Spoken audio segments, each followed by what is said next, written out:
An ensemble that came together on a whim at the U of C is now celebrating half a century of singing.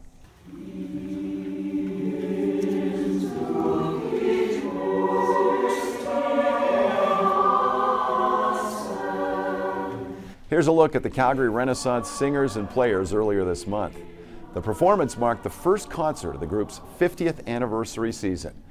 Nicholas Žekulin has been a member for 47 of them, and he joined me on the Homestretch to tell me more about how the group got started and why he signed up.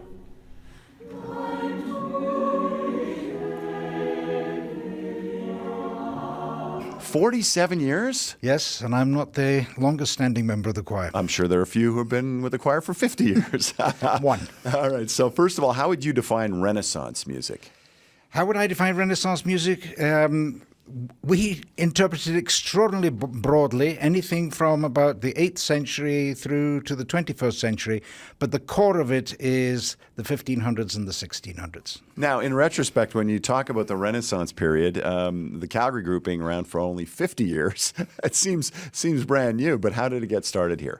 It got started as so many things did. Back then, we're talking here about 1970, obviously, and there was a newly appointed professor of English at the University of Calgary, Anthony Petty, specialist in Renaissance English literature and Renaissance music, and he was supposed to give a public lecture, and that was before you had a huge number of recordings, just about the start of the interest, or broader interest in early music. So he went around knocking on doors, pulled in colleagues, students and everything else, put together a choir to illustrate his lecture. They enjoyed it so much, not the lecture, but the singing. Right. That was the beginning.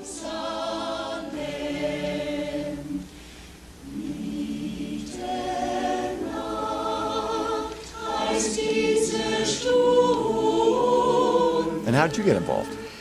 I got involved almost accidentally, although I've been singing this music for much longer. My sister had joined the choir, one of my sisters, and it was a summertime. There was a couple in the choir who were having a baptism for their baby. They wanted some music.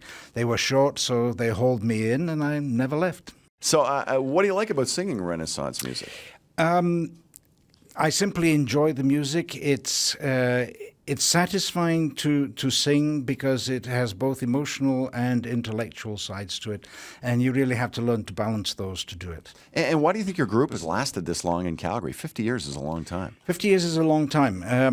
I mean, I know that it's lasted because the people want to sing, and of course, if you're going to sing, there's a kind of an expectation that you also perform, and of course, the music is. I won't say it's popular in the normal sense, but there is an audience out there who enjoy this and enjoy hearing it live. Has your voice changed over the years as you've matured? Yes, it has, and I'm not sure it's always improved. I've changed voice parts. I've done just about everything with that choir.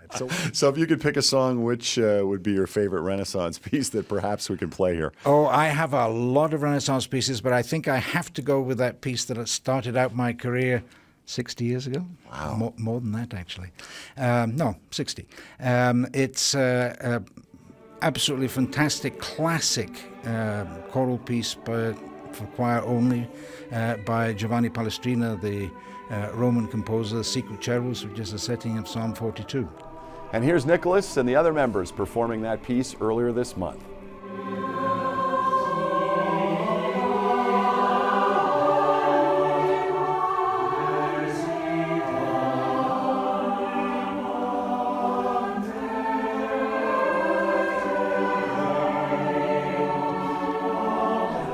The next Renaissance Singers concert is in March, and you can find details on their website.